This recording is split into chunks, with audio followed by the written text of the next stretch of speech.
Hey guys, it's Kempy here, back for another edition of the Burrow podcast. It's Teamless Tuesday. Well, that was yesterday, but we did announce our team to go up to Suncorp for our Magic Round game. And joining me today, once again, is our mate from across the ditch, C-Mac. Mate, how you feeling? Hey Kempy, yeah, feeling good, feeling good. I'd be lying if I said I wasn't a little bit nervous about this weekend, to be totally honest with you, but still feeling good, excited as always. So how about you, mate? How are you feeling? Oh, well, first of all, let's go through the team. We'll discuss the game of it so we can let us know what's going on here. But obviously, no AJ this week is going to make it a little bit tough. But the inclusion of Latrell, fingers crossed that he's playing. But we'll go through the side first of all. And we've got fullback Jai Gray. Bailey Bentley Harpe comes in for AJ with Edward Cossey on the other wing. Latrell Mitchell, Campbell Graham in the centres. Cody Walker and Ashton Ward in the halves. Kieran Kalamatangi and Sean Kepi are the starting props. Bronson Garlick, once again, the starting hooker. Ewan Aiken, Tallis Duncan is the second row. Cam Murray, lock and captain. On the bench, Matt Duffy, Lachlan Hubner, Junior Totola, Adam Elliott, Jaden Sullivan, Latrell Siegel, Myla Graham Talpa, Thomas Fletcher, Pete Mamazelis. Pretty much the same side from last week, except the two changes with Latrell taking his spot back off Latrell and Bailey Bentley Harpy coming in from AJ. What do you make of that side? That's it. It is a very, very settled side, apart from that left-hand side and the outside backs. I definitely think it's a strong side for sure. Very, very strong side. As you say, it's a very similar side to the one that dismantled the Sharks last week. Great to see Latrell named, obviously. Doesn't mean that he's guaranteed to play. We'll have to wait and see there. But great to see him named. That means that he's at the very least a chance. So that's enough. Well, I'll just say this. Now. I'll just say this. My mate just sent me a photo from the airport. Guy I went to school with, he sent me a photo and he was there. He got a photo with all the South boys and Latrell was there in high spirits and he was on the same flight as them up to Brisbane today. So he looked pretty good, but who knows with the back, who knows what can happen. Yeah, who knows exactly. I mean, tomorrow's captain's run, so it'll be very interesting to see if he trains tomorrow. Fingers crossed. But otherwise, yeah, a real blow to lose AJ, but probably the right call to give him a little bit of a rest at this stage of the season. As we know, he has torn his PCL ligament, which is an injury you can play through, but he did look like he was struggling a bit out there last week. So probably not a bad call to give him a bit of rest and to freshen up. And be good to see Bailey Bentley Harpe come in on the wing. He's been playing pretty well in New South Wales Cup, and he did do a relatively solid job for us when he was on that wing last year. So hopefully he can do the same this weekend. Big job against Azarko this weekend. So yeah, I'm just going to go back to the AJ injury first of all. You said, as you alluded to, he's out this week. PCL injury.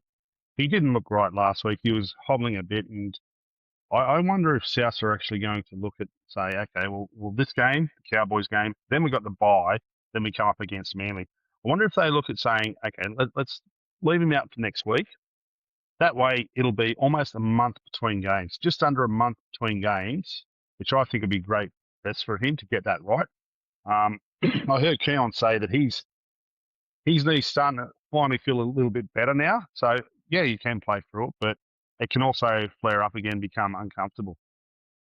yeah, for sure. I think it is. Like I say, it is a good call to rest him up at this stage. Where obviously we enter the Origin period next week, but we're going to need him, deeper into the Origin period when we're missing other guys for a number of games. So yeah, not a bad call to rest him up this weekend when we can. And it is a long season, so we need AJ. We need him out there scoring tries and finishing plays. So yeah, I mean, it could even. I was thinking today, it could also be a case of we need AJ next week, missing Origin guys. So are they resting him this week to possibly play next week as well? Who knows? Could just be giving him a longer rest, as you say, bring him back after the bye. It'll be interesting to see. But yeah, definitely a loss. Even on one leg last weekend, he was still amazing for us. So we're going to miss him out there this weekend against the Dolphins, that's for sure. Yeah, the club did say it's week to week, but we got Bailey Bentley Harper coming in. He's had a bit of experience last year. Were you at all shocked that they actually picked him? And we've seen the game that Latrell Siegel played last week. He played quite well for his debut. Do you think that, I mean, I don't think he's going to name Bentley Harpy on the wing and not have him there. I know Wayne likes to play games, but I don't think he goes to that length. We seen it last week when as soon as Latrell was out, he put Latrell Seawell in, and he of course played. But would you prefer to have Latrell Seawell in the centres and Campbell Graham on the wing, or do you like the way it is the makeup of the side now? I was a little bit shocked to see Bentley Harper in, if I'm being completely honest. Yeah, I've heard a few people say we could possibly move Seawalt to right centre and Campbell Graham onto the wing. But to be honest with you, Kempe, I know that Seawalt isn't a specialist winger, but I would have actually played Seawalt on the left wing if it was me personally picking the side. I think he could do a really, really good job there. But I can understand Wayne's thinking, he wants a specialist winger out there. But even Moala Graham Taufa, I would have thought he was next in the picking order to be picked on the wing. But again, who knows what Wayne's thinking? I think he's just trying to go with those specialists in that position. But Bentley Harper, yeah, he's a proper winger. He brings a bit of speed, and I think he'll do a really solid job. I see Moala more as a centre than a winger. That's where his main position has been. Although he has played both the games that he's played for us, he came on the wing against Newcastle, and of course he played on the wing against the Tigers. I think he did struggle a bit under the high ball. I think Bailey's probably better under the high ball there, but I also think that they want to have Latrell Mitchell and Campbell Graham in the centres to combat Herbie Farnworth and Jack Bostock. I think that's definitely the strategy. Their centre pairing, particularly Herbie Farnworth, is one of the most dangerous centres in the comp, and he's our biggest task to shut down this weekend. So I think we need to keep Campbell Graham on him. We know how good Campbell Graham is defensively. So yeah, we need Campbell Graham playing at right centre, marking up against him. So that's going to be a great matchup. Can't wait to see how that goes. And yeah, Latrell out on the other side against Bostock. I think if Trell does play, I think we have a advantage there. Like Latrell could possibly, Bostock's not a bad player, but Latrell could possibly give him a bath. But just on Latrell, as we know, he's not guaranteed to play. I am a little bit nervous about this week as it is, and I kind of feel like our hopes are somewhat relying on Latrell. Like we're not a one man team, sorry, but just with the Dolphins backline and a few of our other guys that we have out, like missing Jack Wyden as well, I feel like if Latrell doesn't play, we may struggle to hold out their backline. But if he does play, it's a real game changer, and it's going to be a great clash out there, and I'd give us a real chance of getting one over their backline. So fingers crossed he plays. It's such a big storyline for this game for us. So fingers crossed he comes in. So let's talk about the Dolphins backline. And the back five, you got the hammer at fullback. You've got Cobbo and Azarko on the wings, and we spoke about the other two, Farnworth and also Bostock. That's a great back five to have, and our best back five would certainly compete against that. But they're also defensively not the best. So whilst they can score points, we have seen years of over the last year and a half that they do concede quite a few points. So Selwyn Cobbo, his ceiling's really, really high, but his low is very low as well. So there are errors in him. I think Azarko's a lot more consistent, where his ceiling's not as high. Herbie Farnworth, if it wasn't for Latrell, he'd be the form centre of the competition. He's playing that well. So yeah, we are going to have our work cut out for us, but at the same time, we've seen what we can do without Latrell last week. So this side this week, whilst we lose AJ, if we have Latrell Mitchell in, it's all of a sudden a stronger side as well. So we've shown we can do it, but we've shown like games against Canberra, especially these teams that have a lot of speed. We've seen it with Canberra. We've seen it with Newcastle. I want to see how we combat that now.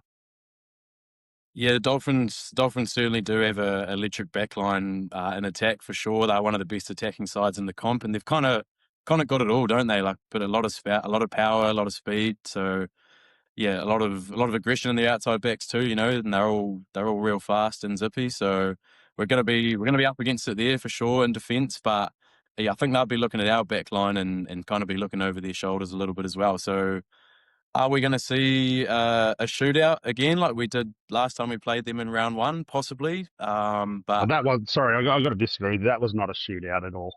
We obliterated them and probably took our foot off the pedal in that second half where they scored a few late tries, but we were all over them in round one. They made a lot of errors, so yeah, I've got to disagree with you there about it being a shootout, but yeah.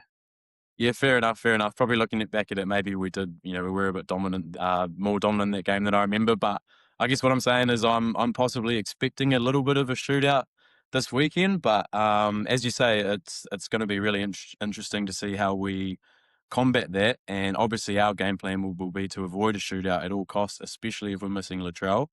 So yeah, it all comes back to our defence this week. Again, we've seen it a few times this year. We took a real step forward defensively last week.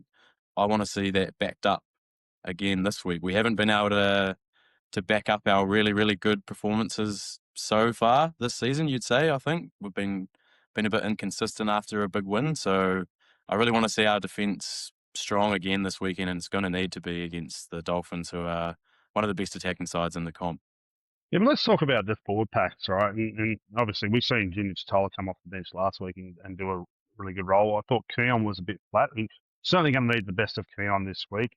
Ewan Aiken probably had his close to his best game. I thought that and the Storm game were his two standout games. Sean Kepi's hitting really hard in defence, right? And you got Lachlan Hubner, another one coming off the bench. But when we played them in round one, Thomas Flegler was just coming back from a long layoff, so he was a bit underdone, but he's getting better. But their back row is a real worry. You got Lemuelu and Finifuiaki as well. The two back rowers there are playing some very good football. And Talat Sunken's probably playing just as good as him, if not better. So it's definitely going to be a great battle of the forwards. They really are quite a stacked side when you look across the park, aren't they? I mean, we were just talking about their backline and how good it is. I think their forward pack is certainly one of the better ones in the comp. Just looking over it, Flegler, as you say, he's a rep quality prop on his day. As is Francis Molo. He's played State of Origin as well, and I think both of their back rowers are in Origin form right now. So. But I think we match up pretty well against their forward pack. A lot of our guys are in form as well and playing really well too. We're gonna need some repeat performances from guys like Hubner and Ewan Aiken, as you mentioned, to get one over them. But again, what I was saying about our defence, we in our best wins this year, we've been bashing teams in defence and really stopping their roll on. So that's going to be a crucial thing through the middle this week is really trying to bring that aggression from the start again through the forward back and trying to nullify their meters as much as we possibly can. Well, the kicking game is going to be a big part of it. With our back five, we once again need our back five getting us out of a lot of trouble.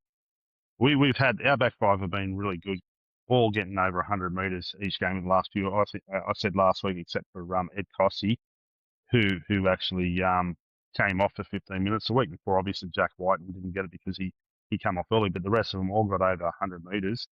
And it's something we're looking for again this week. And then you've got Ashton Ward, who showed a really good kicking game last week, and we had a very strong kick chase. We really need to make sure of that. And what I want to see from it, when we got Cobbo and Zarko running back and the Hammer running back, is we dominate them in tackles. If we can do that, that's going to go a long way to us winning. And not to mention, there's another element that we haven't discussed yet, and that's the weather. And in round one, there was a bit of rain around and affected the Dolphins, and it looks like there's a bit of rain around up in Brisbane at the moment as well. So that could play a part as well. I certainly wouldn't be unhappy to see a little bit of rain. I won't be at Magic Round this year. You'll be out there sitting in it, so I'll be tucked up in my lounge room. Won't mind if there's a bit of rain. I think that definitely will play into our hands, and we're proven to be a good wet weather footy team. So you'll have to see what the weather gods bring us on Friday night. But yeah, the back five, that's another great clash for this weekend. Just who can come out on top there. I'm confident in our kick chase. To start the season, it was an area where we were really lacking, but I think apart from maybe the Knights game, we've seen it a lot more consistently over recent weeks. So I actually thought the Knights game wasn't too bad.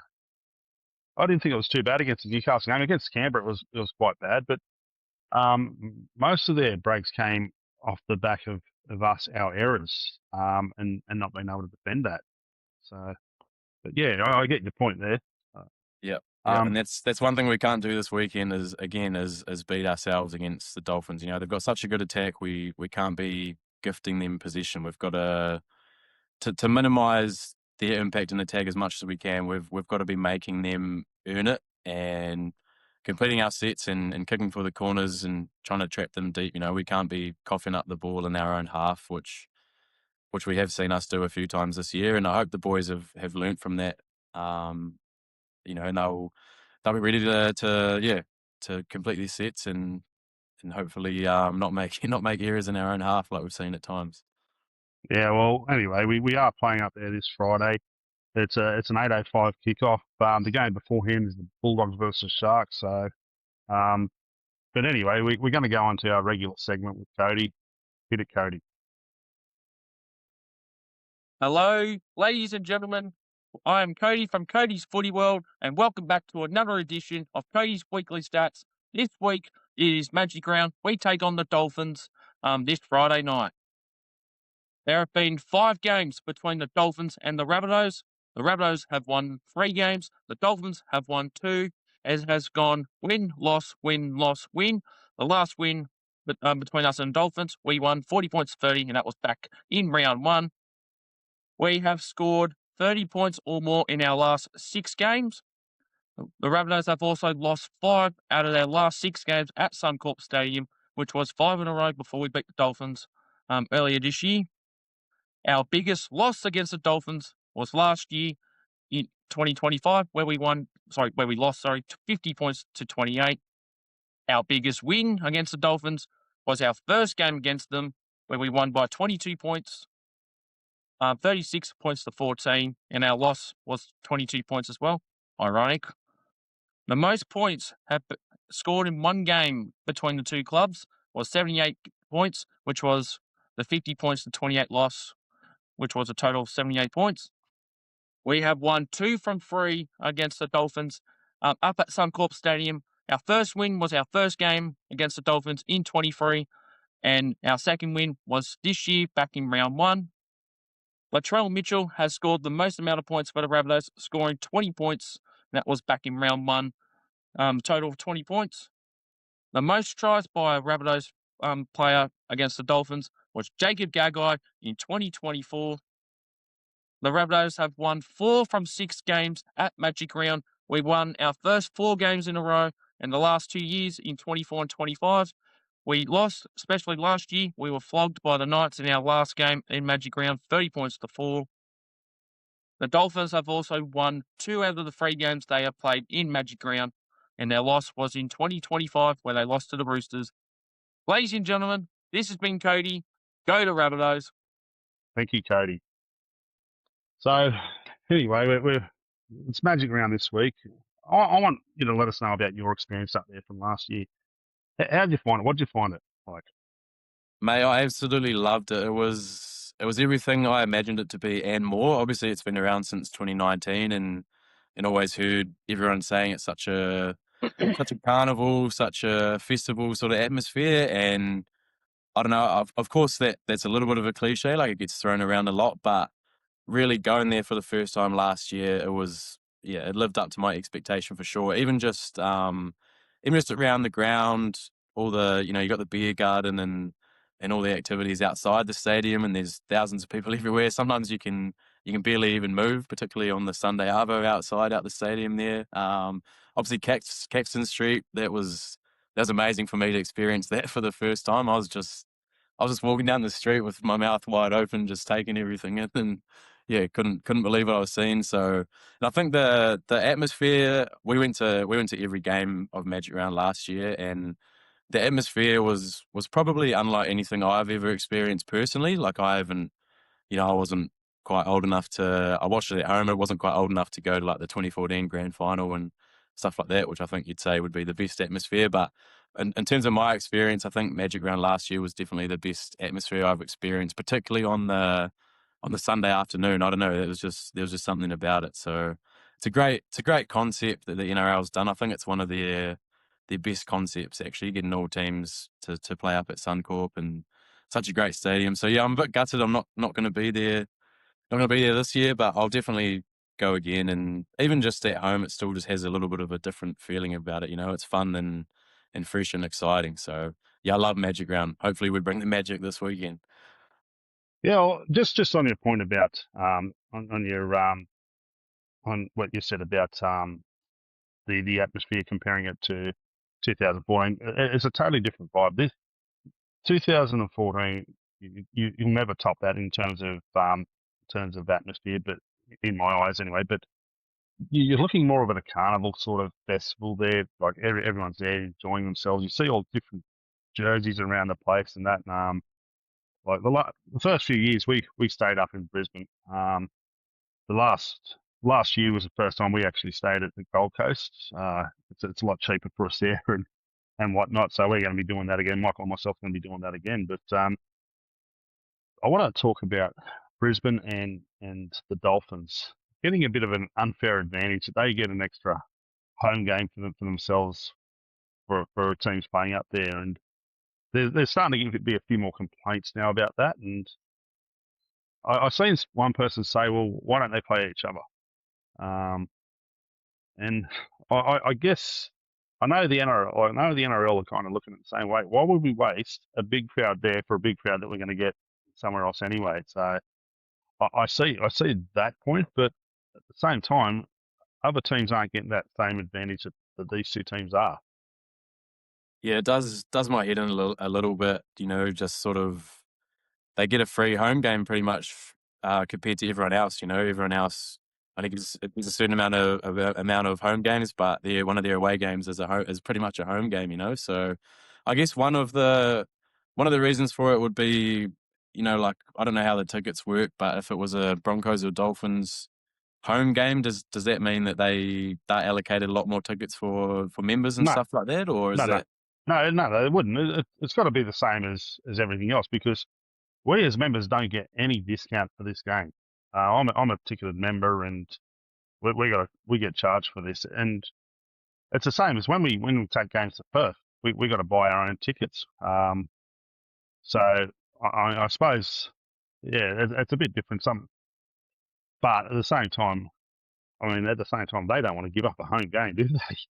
Oh, of course not. But I think the NRL has to do something about it. Like, surely it can't be that hard to just make it a Broncos home game and a Dolphins home game and play someone else. Like my best mate's a big Warriors fan, and he was complaining to me about it at the start of the week as well.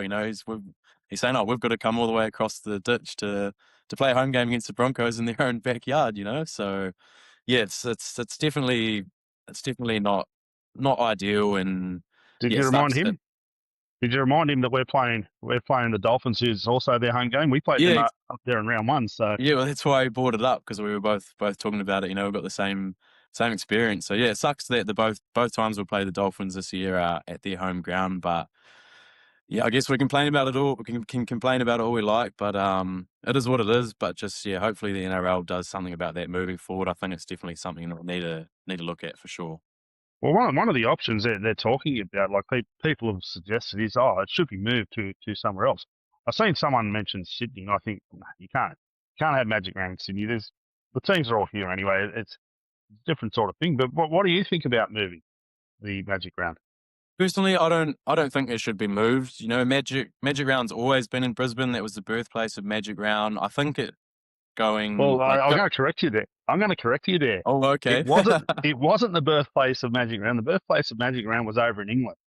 And it was a brainchild, believe it or not. One of the guys heavily involved in it very early over in the UK was Blake Solly. So yeah, it's actually derived from over there. So we've brought this concept, but Brisbane makes logical sense. It's certainly the masterpiece of grounds is Suncorp Stadium, which is, I have always said this is the best ground to watch rugby league from. But yeah, Yeah, I didn't actually realize that it came from England. So, geez, you're a ball of knowledge, Kempy. I guess I don't think it should be moved, but I think one of the only places that it would possibly work if they did decide to move it would be bringing it over to New Zealand possibly. I feel like it would definitely work over here, and you'd get a sold out crowd every weekend if you every day of the weekend if you played it at Eden Park or something. But Yeah, you'd personally, like I that, am a wouldn't you? Kiwi. I'd love to see it here, but I don't think it should be moved. It's working so well at Brisbane, so keep it there. But the problem with having it over in New Zealand is the time zone difference. That's the real effect where you'd be kicking off like the last game at 9:30 or 9 o'clock. Yeah, that's New what's Zealand happening time. So with the Origin game next year. It's 9:30 mm, kickoff for us to make it 7:30 for you guys over there. yeah, so I mean that's the one area that they do have problems with, but who knows? I mean, if they can. It's just one weekend. They can always make it work. So um, there's no doubt that they can work there. But anyway, we'll move on, and we've seen the rumor about Jamie Humphreys signing with Perth. Nothing's official yet, but what do you make of that potential move? I did see that last night. It's obviously nothing set in stone yet, but it's sounding like it might be a done deal. Look, I'll be sad to lose Jamie. I think he's a really really solid player, and potentially could develop into a long term half. And I'll be sad to lose him just for his interactions with the fans. I think that he is probably the best player I've ever met with the fans. Every time we go over there, you go to training, and so there was times, especially last year, where he'd come and chat to us for 10 minutes or so after training, and just really actually genuinely trying to get to know you and sort of know your story. All the boys are good, but he's just particularly good. But in terms of what he brings to the team, as I say, he's a really solid player. But personally, I'm still not convinced that he is our long term halfback. So look, if he does go, I think he might be one of those players that it'll be sad to see him go. But with all due respect to Jamie, and I hope this doesn't sound disrespectful because I love him, but I don't feel like he's someone that we're really going to rue letting go. I feel like we're not going to miss him massively. We've got Ashton Ward, they're ready to step up. He seems like he's ready to step up full time, and then you've got a few other young fellas coming through like Alvarez and Matt Humphreys. Obviously, Peyton Tadao, he's a long way away, but yeah, I think Well, we're pretty good. maybe not. Mm. You never know. Like he could be 2-3 years away. So although we still have to re-sign him still. So who knows what happens with him? That's the difference. The other guys that you mentioned are all on contract. But look, I see it as I'm not sure that he's down the track. He's going to be our best option for the number 7. He certainly has a great role on the side, whether it be as our 14 coming on playing that roving lock role in the halves or at hooker. But the problem is that limits him, and he fell back. So you can see this as an opportunity for him to be in the starting side each week, and probably have more money as well. That's another thing. So look, whatever happens, Jamie's got to do what's best for him, and the club's got to do what's best for them. And I always say that sometimes you've just got to let these players go. Don't you know what you want to pay them on the salary cap? That's the limit you go to. You don't want to pay more. You don't want to get into a bidding war. There's some players you just don't want to. We did it with Keon. We didn't get in the bidding war. We said, okay, that's our limit. And he was a big name player. We didn't want to lose. We got Payne Haas. So Yeah, definitely agree with you about not getting into a bidding war, especially when you do have other guys who are looking like great prospects as potentially a long term halfback. It'd be a different story if we kind of didn't have anyone else there ready to step up. So, but we do. So, yeah, it's just one of those sort of circumstances where he's got a better opportunity elsewhere, and you can't begrudge him for that at all. As you say, he's going to go hopefully set his life up over there and become a day one player for the Perth Bears. So, but yeah, I'll be sad to see him go. But in terms of football and what he brings to our team, I won't be crying too much about it. So. Yeah, obviously, wish you all the best though, Jamie. And I've got to say, just thanks to him over the years for his interactions with the fans. It's been absolutely incredible. So yeah, Well, I'll put you on the spot now. What player leaving hit hardest for you? I think that's hard. That's a hard pick. Adam Reynolds was obviously a big one, but honestly, even bigger than that for me was back at the end of 2015 when Isaac Luke decided to leave. Isaac Luke was one of the biggest reasons why I became a Rabbitohs fan. Isaac Luke is from Hawera, which is I'm from New Plymouth in New Zealand, and New Plymouth is part of the Taranaki region, and Hawera is part of the Taranaki region as well. So he's kind of like a local grown talent for us, and that's one of the biggest reasons why I started supporting the Rabbitohs. So yeah, for him to leave when he did just really, really ripped me. So I think to answer your question, that would be the number one player leaving that's really hurt me, to be honest. Yeah, look, Bully did.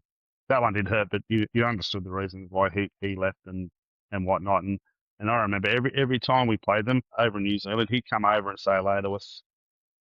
Always come and say that. And I seen him late last year. He was up there at the Gold Coast game. He called out to me. I was walking by, and he's called out to me. Went up and had a bit of a chat with him. I know he was there at round 1 against the Dolphins. So he's gonna be there this weekend. I think he's ringing the legacy bell for us when we run out. Yeah, Round, so. no doubt he would. So, but he's even when he was at the Warriors, he was still South Sydney through and through, and he'll never shy away from that. But for me, the one, and then I go back to when I was a kid, was Phil Blake. That one, he was at that time. He was my favourite player, and when he was moved on, that hurt pretty badly. But we've certainly had a few over the years. But yeah, no doubt that Jamie will do what's best for him, and the club will do what's best for them. So, but anyway, we're going to move on, and I'm just going to quickly go through the New South Wales Cup side. They're doing their own little mini version Magic round at North Sydney Oval. So I'll just go through that. We're playing on Sunday, so 11 a.m. kickoff, and some of the players, I'm not going to go through the team, but some of the players, Talanoa Penatane is back this week. While Graham Chuff has been named. Bud Sullivan's in the half of Jonah Glover. You got Pete Amazelis has been named at hooker, which is interesting. So that kind of suggests that he won't get any game time. How they deal with that, whether they put Elliott on again, I'm not a fan of that per se, but who knows? Anything can happen while they're up there. And you got Tommy Fletcher in the back row as well as Liam LeBlanc. And interesting, you got Nazareth Tower. He's been named on the bench there, so he's cut up from Jersey Flegg, which they're not playing this week. So some good players in there. And we've got obviously guys like Celestia Tata, John Riddell, Danny Kerr. Some of those guys, Timmy Johansson's on the bench, and Geordie Mazzone, if we can remember him back in scoring a try back in the Charity Shield. He's got a bit of speed as well. So it's not a bad side considering all the injuries we've had.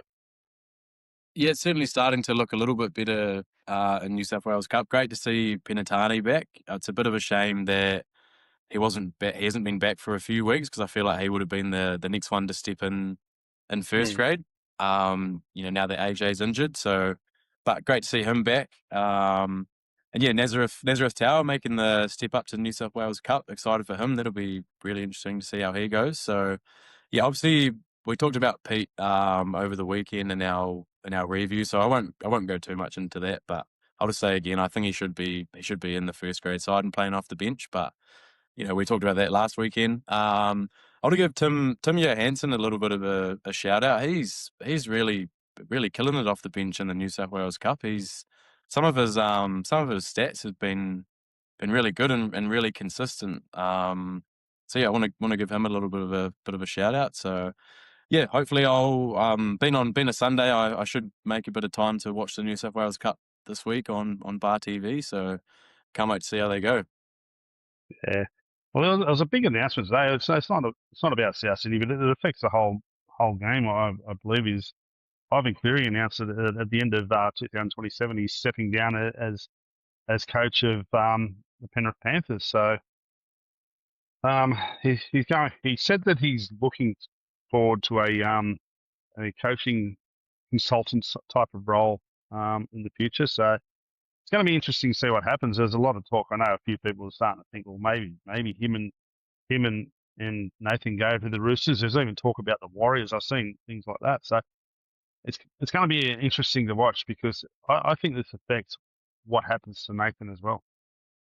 I was shocked when I got home from work and saw that news, but I guess I don't know. When you think about it a little bit more, I guess you can't really blame him. He's been around for a long time now, and he's achieved everything he could possibly achieve with Penrith over the last 5-6 years. You know, so you can't blame him for kind of wanting to call time on it. Like, what else is there for him to achieve apart from maybe the World Club Challenge? Penrith have never been able to get that done. But other than that, he's achieved everything. So probably not a bad time for him to ride off into the sunset. But that was one of my initial thinkings as well. Well, what happens with Nathan Cleary now? So yeah, that'll be very, very interesting to see. It doesn't really sound like he's going to go and coach elsewhere or be a head coach No, elsewhere. he's already said that he's not going to be coaching elsewhere. He won't coach against Penrith, but he did mention a coaching consultant type role. He said, I only heard a very small part of the press conference, and he did say about Penrith have offered him that role. I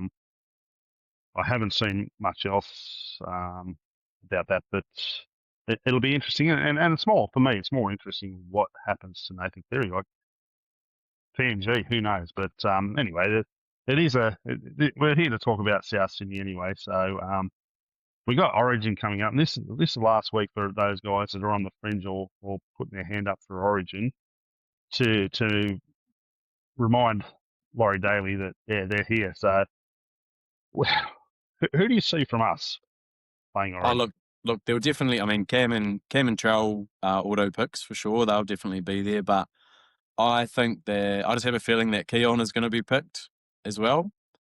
19-man bench as well, so like 19 men all up. So it's ridiculous that we're going to have two players that sit out of the game and not be available for their club. Yeah, that sucks. And I just feel like at least for one of the games we are going to be a club that is affected by that, whether it's with someone like Campbell Graham or Tallis or Keon. But I think Tallis. I can't see Tallis making it. Latrell and Cam, yeah, definitely. The only other one would possibly be for me is Campbell Graham. Yeah, I think he'll definitely be in the frame. Obviously for selfish reasons with South, so I'm hoping he doesn't get picked, but at the same time I'd be so happy for him to go and finally make his Origin debut. He was so close a couple of years ago, but had that sternum injury. So yeah, I think maybe or Campbell Graham could be someone that's again in the squad but possibly doesn't play. We'll see. It's going to be very interesting. I think the Blues team comes out on Sunday and Queensland team Monday. So yeah. Well, what I want to speak about is our depth's going to be really tested. Even with just Latrell and Cam Murray, you take them two out, and with the injuries we got, especially against the Cowboys, like we're talking about how we're going to be depleted with players playing in Origin. And the three teams that we play are the Cowboys, who will have a few players out. I think Phelan Lukey is another one that'll find himself in the Queensland side. His form's really great, and possibly Jackson Purdue. So those sort of guys, for them, you've got that we play Penrith, and you're definitely going to have Cleary go. I don't know about Martin because he's going to be out for the first one. Whether they kind of bring him back in after for game two or not, once he's fresh, he could be out. You're going to have McLean, possibly Edwards. So you're going to have a few players missing for them, and then Brisbane's the other one. You're going to have no Reece Walsh, no Payne Haas. When he comes back, he's going to be put in straight into the New South Wales side. Pat Carrigan, those sort of players they're going to be missing as well. And with the injuries to Tom Dearden, who knows, Ezra Mann could find himself in that side as well. So at least we're playing sides that are going to be depleted themselves. But it would have been great, especially against the Cowboys, that we had someone like Brandon Smith to come in and play that lock role that Cam Murray plays. I thought he would have been a great person to cover for Cam Murray when he's missing. We've been really lucky with the draw this year to draw those sides in Origin affected rounds for sure. That was one of the I guess real pluses of the draw when it came out. So yeah, it's going to be a very interesting Origin period for us. As you say, it's a shame it's a shame that a couple of those guys like Fafita and Smith are probably just. I've heard they're possibly going to be back round 14 after the bye, so it's a shame that they're just a couple of weeks away. Because I am nervous about that Cowboys game. Like you say, the Cowboys are going to be missing a few, like maybe Cotter and Helen Come Lukey. on, But mate. outside Come of on, that, mate. No, sorry. We're gonna.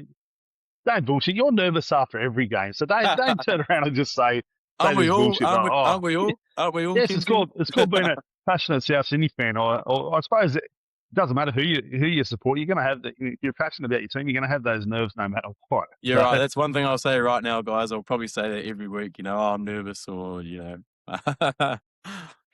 all part of being a passionate fan. So live and die by the by the boys. So yeah, always nervous. Yeah, well, you're nervous before the Sharks game, and look how that turned out. So look, it's out of our control. But the other thing I want to point out, and Laurie Daly as coach, and well, we've seen whenever Cam Murray starts at lock, New South Wales are a lot better, and they've won most of the games when Cam Murray has started at lock. Now, I remember game one, Isaiah Yeo started at lock and Cam Murray came off the bench. Game two, Madge, not last year, the year before, Madge made the adjustment and started Cam Murray and had Isaiah Yeo on the bench and absolutely killed it. And it's, I was talking to someone today about that, and you say, well, people saying, oh no, Isaiah Yeo is definitely a better player than Cam Murray. And I go, wait, come on, like look at it in Origin. It's totally different. It's a totally different game. We've seen, like you've seen how Nathan Cleary dominates in the NRL. He doesn't do the same. And that's his probably one thing standing in the way from him to be up there in that elite level with the other guys is dominating the State of Origin level. We've seen it with Thurston, we've seen it with Cronk, we've seen it with Andrew Johns, those sort of players. But Nathan Cleary hasn't done it. And I find that Cam Murray is better as a starting lock for New South Wales for the overall side because he has a much quicker play of the ball. I feel that he's a better ball distributor in the Origin. But it's going to be interesting to see if Bailey does go that way. I definitely think Cam Murray is the best lock in the game. Of course, we're a little bit biased, but as you say, the results speak for themselves. Origin is the pinnacle of the game, and it's a completely different arena to club footy. If you can excel at Origin level, you are well and truly one of the greats of the game. And that's not to say that Isaiah Yeo hasn't excelled at Origin level, but just the track record is there that Cam Murray has definitely been better than him. So I think that Laurie Daly definitely has to go with Cam starting at 13, but I don't know. I just have a feeling the way Laurie Daly is that he won't. I reckon that he'll go with those Penrith guys again. But I guess we'll have to see what happens. Who do you think the New South Wales halves will be? Well, Cleary will definitely be there, won't he be? But Cleary and Moses, it'll have to be, wouldn't it? Oh, look, we've still got another round to go through, but yeah, they've got to go with them two to start with, and who knows? But Moses hasn't let New South Wales down at all, so I couldn't move him away from it. The only other option to put in there would have been Jerome Luai, but again, I wouldn't be dropping either one of those two for Jerome Luai. So yeah, I agree, mate. Definitely agree. Anyway, that about wraps it up. You got anything else before we go? Not really, Kempy. Just really looking forward to this game, and excited to see tomorrow the captain's run. See if Latrell trains. Again, I think that's going to have a big bearing on how this weekend goes. But you say I'm always nervous. I'm very nervous about this game, and I was nervous last week, but the boys surprised me last week. So hopefully if Latrell is out, they'll surprise me again. So, but if he's in, I'm ready to go. I'm so excited for the game if he's in, and I definitely think that we can beat them with him in the side. So yeah, I hope yourself and everyone else that's travelling to Magic Round have safe travels and enjoy your weekend. Cheers, mate. Yeah, well, the good news is Latrell did get on the plane. He's on the plane, and that'd be up there now in Brisbane. And I noticed that in the photo, Dave Fafita was there as well. So he's obviously there travelling with the team. But you guys at home, thank you for watching. Make sure you do get on our socials. We're on Facebook, obviously, Facebook, Twitter, TikTok, Instagram. Get on there, interact with everyone on there. We're in aisle 333, which is the Rabbitohs supporters bay this week. Get there, get in there. If you've already got your tickets, get in there, get behind the boys. Let's bring the boys home. And yeah, for now, I'm your host, Kempy, joined by C-Mac. Go the Rabbitohs. Up the bunnies. Let's go.